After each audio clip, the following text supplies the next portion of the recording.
Hey there everyone, guess what? Llamas are totally rocking the world right now. They're not even just those cool creatures you see in books or at parties. They're practically celebrities. They even sneak into pictures. It's llama photobombing time. And sometimes people even use them as therapy animals to bring joy to people. There's a lot of llama love in the world. Hi, I'm Lauren, your llama loving guide, and today we're diving into the fascinating world of what I like to call little luxury llamas. Imagine tiny, shiny, golden and silver llamas made way back in time, 500 years ago in South America. These guys are so small they could almost high-five a mouse.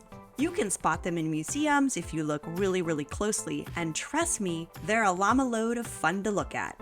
Let's go take a peek at one silver superstar llama. It's chillin' at the Metropolitan Museum of Art in New York City. This llama has a long, graceful neck and 4 hoof-tapping legs. It kinda looks like a cousin of camels. And guess what? They're related. Llamas are part of the cool camelid club. The llama figurine's eyes are wide open and its ears are standing tall like it's eavesdropping on llama's secrets. Oh, and it's got a big smile that could brighten up a cloudy day. This llama figurine is basically a mini ambassador for all llamas because it looks friendly and curious. But hold on to your llamas, not all of them are as smiley as our silver friend. When they're not happy, llamas stick out their tongues and can spit up to 15 feet. Talk about llama drama. And when they're tired, they're like, nope, not moving, and just plop down wherever they please. Yep, they can be pretty stubborn too. Now here's an amazing fact. More than 500 years ago, llamas were the VIPs of South America. The Inca people built the world's largest empire at the time, stretching over 2,500 miles from the coast to way up in the Andes Mountains. The empire had about 12 million people at its height.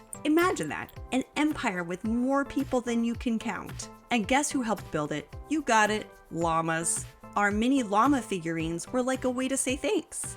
Why, you ask? Because llamas were so important for the empire. They carried everything but the kitchen sink. Sorry llamas, no kitchen sinks for you. People made clothes out of their soft, cozy wool, llama meat was on the menu, and even their poop was put to good use, helping the Inca grow mountains of corn way up high. So it's no wonder the Inca gave llamas the superstar treatment with golden and silver figurines. People wanted to honor them and their gods. They believed gold was like the sweat of the sun god Inti, and silver was like the tears of the moon goddess, Mama Kilya. And Mama Kilya was all about marriage and having lots of mini Inca kiddos. She was a defender of women too, so this tiny silver llama might have been a gift to Mama Kilya herself. Isn't it super duper amazing how these little luxury llamas help us discover the Inca culture? It's like a time-traveling llama adventure. And remember, today's llama love is just continuing a tradition that's been going on for centuries. Llama-rific, right? Stay curious, my llama-loving pals, and keep spreading the llama love everywhere you go.